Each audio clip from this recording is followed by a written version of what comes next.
ঢালিউডের জনপ্রিয় অভিনেত্রী নুসরাত ফারিয়া অসংখ্য চ্যালেঞ্জ, প্রতিদিনের লড়াই আর আত্মবিশ্বাসকে সঙ্গী করেই আজকের অবস্থানে পৌঁছেছেন তিনি। সম্প্রতি এক অনুষ্ঠানে তারকা খ্যাতির আড়ালে লুকিয়ে থাকা সংগ্রাম, মানসিক চাপ এবং জীবনের নানা বাস্তবতা নিয়ে খোলামেলা কথা বলেন এই অভিনেত্রী।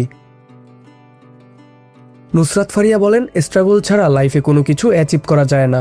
কিছু কিছু স্টুডেন্ট থাকে না, আপনাদের মধ্যে আছে যারা পড়াশোনা করে কিন্তু কোনোভাবে ফার্স্ট, সেকেন্ড, থার্ড হতে পারে না।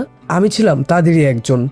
আমি অনেক চেষ্টা করতাম কিন্তু কখনো ফার্স্ট, সেকেন্ড, থার্ড হতাম না। তিনি আরও বলেন, আমি সবসময় আমার আম্মুর কাছে গিয়ে আফসোস করতাম, আম্মু আমি এত পড়ছি, এত এফোর্ট দিচ্ছি, তারপরও ভালো রেজাল্ট করতে পারছি না। তখন আমার আম্মু আমাকে একটা কথা বলেছিলেন, মেবি তুমি যেটা করছো চর্চায় আছো, তাই হার্ডওয়ার্কের কোনো অপশন নেই।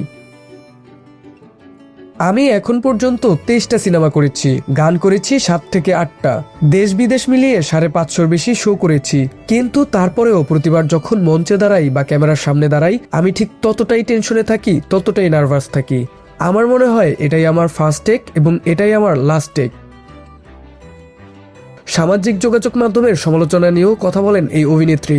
ফারিয়া বলেন, একদিন যদি 1 ইঞ্চি মোটা লাগে, পরের দিন সোশ্যাল মিডিয়াতে আমাদের মেরে ফেলবে, ওই দেখেন নায়িকা মোটা হয়ে গেছে। আবার একদিন যদি 1 ইঞ্চি ভুল কথা বলে দেই, তখনও সমালোচনা শুরু হয়ে যায়। আমাদের কাছে নিজেদের সেরাটা দেওয়ার বাইরে আর কোনো অপশন নেই।